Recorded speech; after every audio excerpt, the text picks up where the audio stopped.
Davom etamiz. Kecha poytaxtimizda o'ziga xos ovozi va samimiy ijrosi bilan tanilgan xonanda Imron Yakkaxon konsertini o'tkazdi.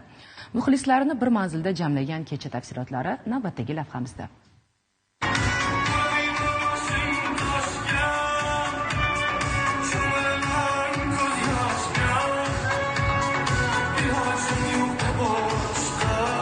Ko'pchilik aytadi shu hayajon, endi sen 7 yildan beri, 6 yildan beri sahnaga chiqasan, katta sahna, lekin bilmayman, meni o'sha boshida qanaqa bo'lsa, o'zgarmaganda.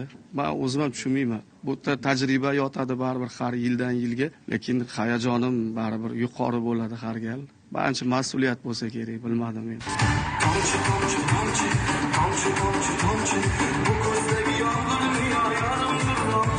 Hayajon, xotirjamlik, ovozi ham to'g'ri bu narsa. Iloji boricha nazoratga olish kerak odam o'zini.